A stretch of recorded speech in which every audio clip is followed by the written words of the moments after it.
क्लासेसच्या काही विद्यार्थ्यांच्या रिक्वायरमेंटनुसार आणि स्कूलमधल्या काही विद्यार्थ्यांच्या रिक्वायरमेंटनुसार आज आपण सुरू करतोय स्टँडर्ड 9वीचा एक lesson classification of plant.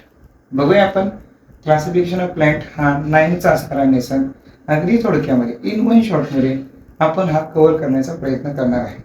You know very well that standard 10th मध्ये आपल्याला क्लासिफिकेशन ऑफ ॲनिमल स्टडी करायचं आहे, तर स्टँडर्ड 9th मध्ये आपल्याला क्लासिफिकेशन ऑफ प्लांट स्टडी करायचं आहे. हे नॉलेज तुम्हाला वाया जाणार नाहीये.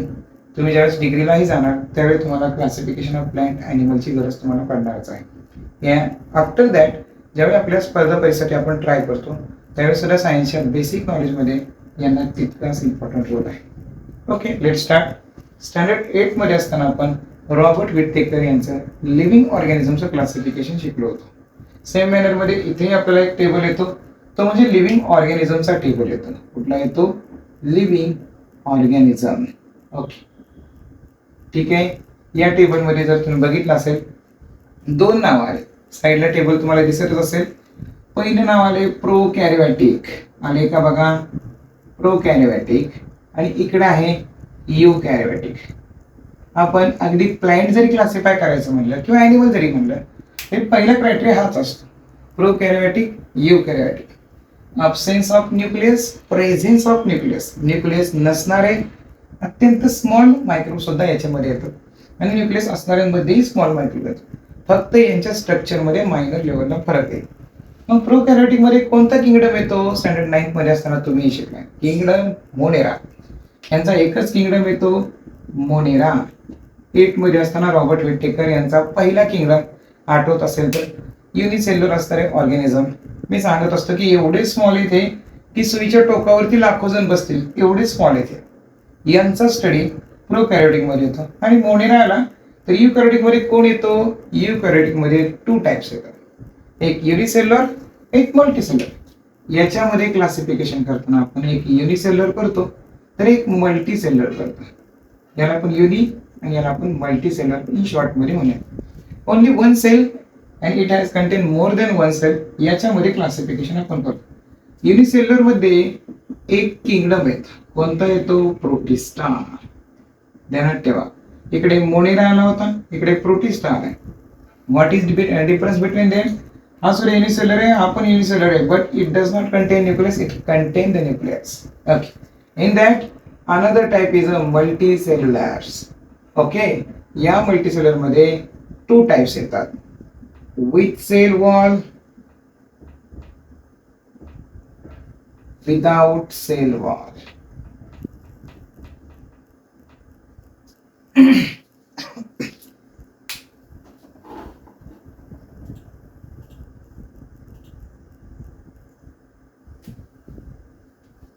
Sorry, with cell wall and without cell wall. याच्यामध्ये पण सेल वॉल असणारे, सेल वॉल नसणारे, याच्यामध्ये आपण क्लासिफिकेशन करतो. विथ सेल वॉल असणाऱ्यांमध्ये पण 2 टाइप्स येतात, ॲटोट्रॉपिक, हेट्रोट्रॉपिक. याच्यामध्ये येतो ॲटोट्रॉप, याच्यामध्ये येतो हेटेरोट्रॉप. ओके, आणि विथ सेल वॉल आणि विदाउट सेल वॉल असे 2 ग्रुप पडतो. विदाउट सेल वॉल असणाऱ्यांमध्ये एकच किंगडम येतो, म्हणजे तो आपला किंगडम ॲनिमलिया हे येतो. आणि हेटेरोट्रॉपिक तुम्हाला माहिती आहे, हेटेरोट्रॉपिक कोण आहे? तर प्लांट्स आहेत. ज्यांच्याकडे स्वतःचे क्लोरोफिल आहेत ते प्लांट्स आहेत. हेटेरोट्रॉपिक कोण आहेत? तर फंगाय आहेत. लक्षात ठेवा, फंगाय आहेत ते हेटेरोट्रॉपिक आहेत. सो क्लासिफिकेशन मध्ये आपल्याला हे 2 गट खूप इम्पॉर्टंट आहेत, एक प्रोकॅरियोटिक वाला आणि यूकॅरियोटिक वाला. याच्याबद्दल स्टँडर्ड 8 मध्ये तुमचं रिव्हिजन झालं होतं ऑलरेडी. रॉबर्ट विटेकर यांनी हे 5 किंगडम आपल्याला फर्स्ट लेसन मध्येच आपले झाले होते. मायक्रोबचा जो लेसन आहे स्टँडर्ड 8 मध्ये तिथे त्याच्यामध्ये kingdom monera, protista, plant, fungi, animalia already आपण डिस्कस केलं होतं. या लेसनमध्ये आपल्याला मेनली काय बघायचं असेल तर क्लासिफिकेशन ऑफ प्लांट. झाडांचं वर्गीकरण करताना, वनस्पतींचं वर्गीकरण करताना आपण अनेक प्रकारे करतो. Present of conducting tissue, absent of conducting tissue, present of flower, fruit, root, absent of flower, fruit, root. काहींना फ्लावर आहे काही झाडांना फ्लावर नाही आहे, काही झाडांना फ्रुट्स आहेत, काही झाडांना फ्रुट्स नाही आहेत, काही झाडांना रूट, स्टेम, ब्रँचेस यांच्यासारखे पार्ट आलेत, काही झाडांना ते पार्टच आलेले नाही. काही झाडांकडे सीड्स प्रेझेंट आहेत, काही झाडांकडे सीड्स अब्सेंट आहेत. काहींच्याकडे सीड प्रेझेंट असले तरी ते क्लोज आहे, काहींच्याकडे सीड्स असले तर ते नेक्ड आहे. असे अनेक प्रकारचं क्लासिफिकेशन क्रायटेरिया आपल्याला या लेसन मध्ये पाहायला मिळतं.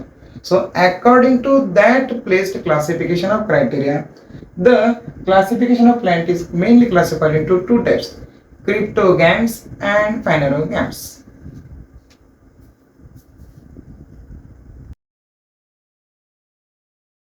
सुरू करूया आपण. क्लासिफिकेशन ऑफ प्लांट मध्ये टू मेन टाइप्स असतात, क्रिप्टोगॅम्स and phanerogams. What is mean by cryptogams? What is mean by cryptogams? The type of plants which have a hidden reproductive organ. ज्यांचे रिप्रोडक्टिव्ह ऑर्गन आयदर अब्सेन्स असतील किंवा hidden असतील त्यांना आपण cryptogams म्हणतो. Okay, absence of reproductive organ असं म्हणूया आपण त्यांना. Absence of reproductive organ, sometime it will be hidden. ते हिडन असतील त्यांना आपण म्हणतो cryptogams. It classified into 3 division. यांचे 3 मेन डिव्हिजन पडतात. सिम्पली रूल्स ध्यानात ठेवा, नेम्स लक्षात ठेवा. Thallophyta, bryophyta, pteridophyta. In that division 1 is a thallophyta. पहिला ग्रुप आहे अत्यंत साध्या असणाऱ्या वनस्पतींचा वर्ग. Simple plants are contain that. पाण्यात वाढणारे शेवाळ तुम्ही बघितले, कोणत्याही प्रकारच्या त्या शेवाळाला वेगळे ऑर्गन्स नाहीयेत, ना रूट नाहीयेत, ना स्टेम्स नाहीयेत, ना लिव्स नाहीये, ना फ्लावर नाहीये, ना ब्रँचेस नाहीये, कोणताही पार्ट नाही. Okay, it means some plants like spirogyra. कुणासारखे तिथं मी एक्झाम्पल अगोदर लिहून ठेवते, स्पायरोगायरा सारखे बघायचे आहेत आपल्याला. कुणासारखे? स्पायरोगायरा. साईडला डायग्राम तुम्हाला स्पायरोगायराची ऑलरेडी दिसतीये, अलवाची डायग्राम दिसतीये. सेम मध्ये स्पायरोगायरा सारखे. It have a no specific organ. कुठलाही स्पेसिफिक ऑर्गन यांना नसतो. म्हणजे यांना रूट नाहीयेत, स्टेम नाहीये, ओके, कुठल्याही प्रकारचे लिव्स नाहीयेत, ब्रँचेस नाहीयेत. But they have a chlorophyll. यांच्याकडे मात्र क्लोरोफिल असतो. क्लोरोफिल असल्यामुळे ते फोटोसिंथेसिस करतात. सम अल्गी लाईक हे या ग्रुपमध्ये येतात. नेक्स्ट वन, याच्यामध्ये अजून काय असतं? They have a soft body. यांची बॉडी अत्यंत सॉफ्ट असते. हे सगळे पाण्यामध्ये वाढणार आहेत. Some are in fresh water, some are in saline water. गोड्या पाण्यात पण मिळतात, खाऱ्या पाण्यात पण मिळतात. अनेक प्रकारच्या फंगाई सुद्धा या ग्रुपमध्ये येतात. ओके, सिम्पली स्ट्रक्चर असणारा ग्रुप आहे तो म्हणजे थॅलोफायटाचा. यांच्यामध्ये काही जण युनिसेल्युलर येतील तर काही जण मल्टीसेल्युलर सुद्धा येतील. Okay, some are unicellular, some are multicellular. याच्यामध्ये algae show a very great diversity, spirogyra, ulva अशा अनेक एक्झाम्पल याच्यामध्ये येतील. यांची body soft fibre like body याच्यामध्ये असणार आहे. एक्झाम्पल दिले. हा पहिला ग्रुप होता आपला थॅलोफायटा. डिव्हिजन सेकंड कोणती येते? आपण फर्स्ट डिव्हिजन डिस्कस केले, थॅलोफायटा. अत्यंत सॉफ्ट बॉडी असणारा, कोणताही सेपरेट पार्ट नसणारा ग्रुप थॅलोफायटा होता. थॅलोफायटा नंतर थोडं डिव्हिजन झालेला ग्रुप येतो, थोडासा डेव्हलप झालेला ग्रुप येतो, दॅट इज ब्रायोफायटा. लक्षात घ्या, हा जो ब्रायोफायटा आहे याला आपण ॲम्फिबियन म्हणतो. काय म्हणतो याला आपण? ॲम्फिबियन. का बरं यांना ॲम्फिबियन म्हणायचं? कारण की यांना दोन्ही प्रकारच्या मिडियमची गरज पडते, सॉइल ॲज वेल ॲज वॉटर. म्हणजे ते ग्रो जरी सॉइल मध्ये झाले तरी water is need for reproduction, so they are called as ॲम्फिबियन. Okay, त्यांचं स्ट्रक्चर कसं आहे तर ते सुद्धा थॅलॉइड आहेत, लक्षात घ्या, आणि मल्टीसेल्युलर आहेत, बहुपेशीय मध्ये असणारा ग्रुप आहे. शेवाळांपेक्षा थोडा चांगला डेव्हलप झालेला पण थोडासा तितकाही डेव्हलप न झालेला. याच्यामध्ये अनेक प्रकारचे पार्ट आलेलेच नाहीत. ओके, यांचं रिप्रोडक्शन जे होतं ते स्पोर फॉर्मेशन होतं. कुठल्या प्रकारे होतं? स्पोर फॉर्मेशन, ज्याला आपण बीजाणू निर्मिती म्हणतो. त्या प्रकारे यांचं रिप्रोडक्शन होतं. यांचे हे कसे दिसतात? हे एकदम फ्लॅट आहेत. ओके, यांचं स्ट्रक्चर रिबन लाईक असतं, लक्षात घ्या. यांच्याकडे कुठलेही सेपरेट डेव्हलप झालेले पार्ट नाही आहेत. यांच्याकडे रूट नाही आल्या, लिव्स नाहीत, ब्रँचेस नाहीत आले, नाही आले. बट लीफ लाईक पार्ट आलाय. लीफ नाहीये पण लीफ लाईक आलाय. रूट नाहीये पण रूट लाईक आलाय. स्टेम नाहीये पण स्टेम लाईक आलाय. असे पार्ट यांच्याकडे प्रेझेंट असतात. ओके, याच्या एक्झाम्पल मध्ये कोण येतो? रायझॉइड सारखे येतात. रायझॉइड सारखे येतात, मॉस येतो, मर्चेंटिया येतो, एज लाईक एक्झाम्पल येतात. लक्षात घ्या. म्हणजे हा सेकंड ग्रुप होता ब्रायोफायटा, फर्स्ट ग्रुप होता थॅलोफायटा, युनिसेलर मल्टीसेलर. हा मल्टीसेलर असणारा ग्रुप आहे. हे एम्फिबियन्स आहेत. हे स्पोर फॉर्मेशन रिप्रोडक्शन करतात. यांचे स्ट्रक्चर हे फ्लॅट आणि रिबन लाईक आहे. लीप लाईक पार्ट आहेत, रूट लाईक आहे, स्टेम लाईक आहे. एक्झाम्पल मध्ये रायझॉइड, मॉस, मर्चेंटिया असे एक्झाम्पल येतो. टेरिडोफायटा. थॅलोफायटाकडे कोणताच ऑर्गन नव्हता. ब्रायोफायटामध्ये जरा लीप सारखे, रूट सारखे, स्टेम सारखे पार्ट आले होते. पण प्रॉपर पार्ट रूट सारखा, स्टेम आणि लिव्स हे 3 पार्ट वेल डेव्हलप झालेले असतात टेरिडोफायटामध्ये. म्हणजे रूट, स्टेम आणि लिव्स यांच्यासारखे पार्ट हे डेव्हलप पार्ट याच्याकडे आलेले आहेत. डेव्हलप पार्ट याच्याकडे आले. मग याच्याकडे कोण नाही आलो, तर याच्याकडे फ्लावर्स नाहीत आले अँड फ्रुट्स हे 2 पार्ट मात्र याच्याकडे आलेले नाहीत. हा रिप्रोडक्शन कसा करतो? हा रिप्रोडक्शन 2 प्रकारे करतो. जसं की ब्रायोफायटा करत होता तसं इथं असेक्शुअली हा स्पोर फॉर्मेशनच करतो. लक्षात घ्या. आणि सेक्शुअली म्हणाल तर हा झायगोट फॉर्मेशन पण करतो. बघा, पहिल्या 2 ग्रुप पेक्षा हा ग्रुप थोडासा डेव्हलप झालेला आहे. याच्यामध्ये एक्झाम्पल मध्ये कोण असतो, तर याच्यामध्ये एक्झाम्पल मध्ये फन सारख्या काही प्लांट्स आहेत ज्यांचे याच्यामध्ये एक्झाम्पल येत. ओके. यांच्याकडे फक्त फ्लावर आणि फ्रूट सारखे पार्ट आले नाहीये, तर हा टेरिडोफायटाचा ग्रुप होता. थॅलोफायटा, ब्रायोफायटा, टेरिडोफायटा हा 3rd नंबरचा ग्रुप आहे. यांच्याकडे वेल डेव्हलप रूट, लिव्ह, स्टेम्स आलेत. फ्लावर फ्रूट आलेले नाहीयेत. रिप्रोडक्शन 2 प्रकारे करतायत, spore formation, zygote formation. Example आहे fun,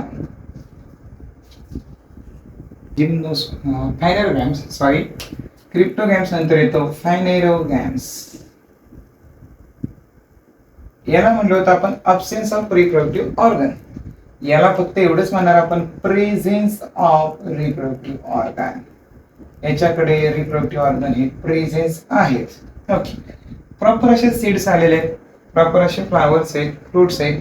according to that criteria यांच्यामध्ये सीड्स असण्यावरून पण डिव्हिजन पडते.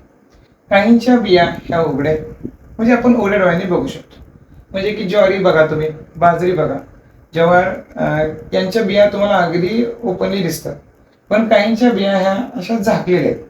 तुम्ही व्हीट जर बघितला, गहू बघितला, मँगो बघितला, अनेकांच्या बिया अशा झाकलेल्या आहेत. सो याच्यानुसार फायनेरोगॅम्स आल्सो क्लासिफाईड इनटू 2 टाइप्स. यांचे परत 2 टाइप पडतात. एक पडतो जिम्नोस्पर्म, ओके, आणि एक पडतो अँजिओस्पर्म. तुम्हाला सर हे काय, अजून 2 टाइप कसे पडल्याचे? जिम्नोस्पर्म म्हणजे ज्यांचे सीड्स ह्या इकडे सहजपणे बघू शकतो, आणि अँजिओस्पर्म यांच्या सीड्स ह्या फ्रूटमध्ये इनक्लोज आहेत. यानुसार आपण याच्यामध्ये बघतो. जिम्नोस्पर्म कसे ओळखायचे? तर हे जे जिम्नोस्पर्म्स आहेत हे मोस्टली एव्हरग्रीन असतात, वर्षभर हिरवेगार असतात. हिबिस्कस तुम्हाला माहिती आहे, हिबिस्कस मध्ये मेल कॅरेक्टर आहे, फिमेल कॅरेक्टर आहे, फ्लावर्स आहे. फ्लावर्स पर्यंत प्रॉपरली फ्रूट तयार झाले का? नाही तयार झाले. झाला असं तर तो तिकडच्या ग्रुपमध्ये गेला असता, अँजिओस्पर्म मध्ये. लक्षात घ्या, यांचे स्टेम्सला कोणत्याही प्रकारच्या ब्रँचेस नसतात. लिव्ह जरी असली तर ते क्राउनी असतात. लिव्ह थोडेसे असे काटेरी असल्यासारखे असतात. याच्यामध्ये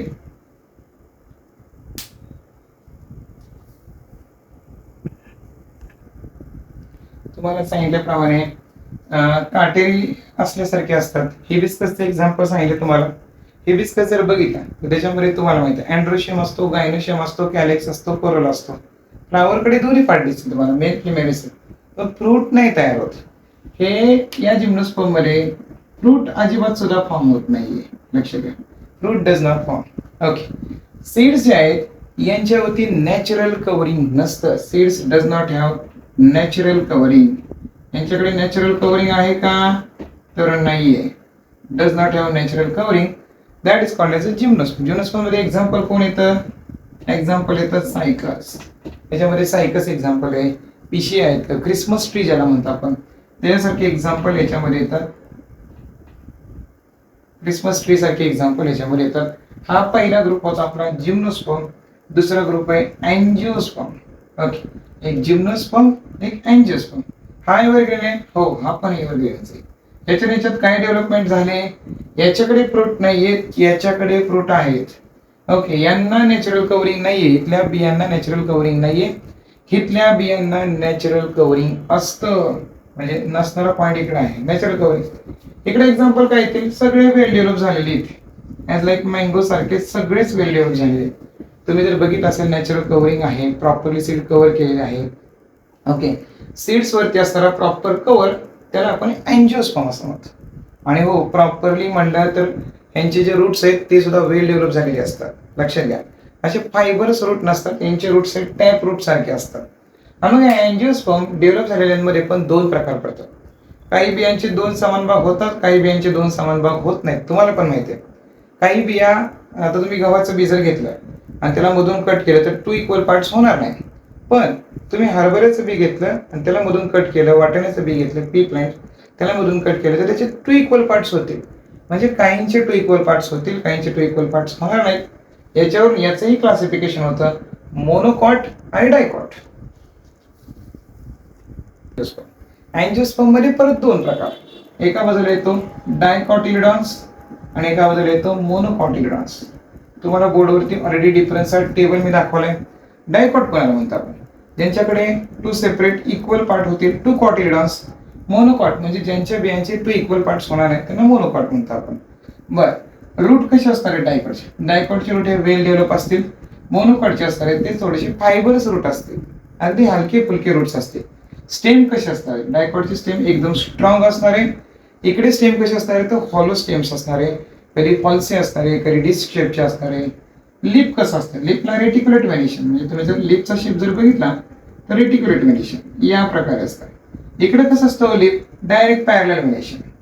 इकडे सिंपल स्ट्रक्चर सारखं असतं, पॅरलल व्हेनिशन. इकडे मात्र रेटिक्युलेट असतं. फ्लावर आले तर फ्लावरचे किती पार्ट होतील? इकडे 4 ते 5 पार्ट होतात. इकडे किती होतील? जास्तीत जास्त 2 ते 3च पार्ट मध्ये होईल. सो आपला हा लेसन होता क्लासिफिकेशन ऑफ प्लांट. अगदी थोडक्यात सांगण्याचा प्रयत्न केला तुम्हाला, नीट आठवून बघा.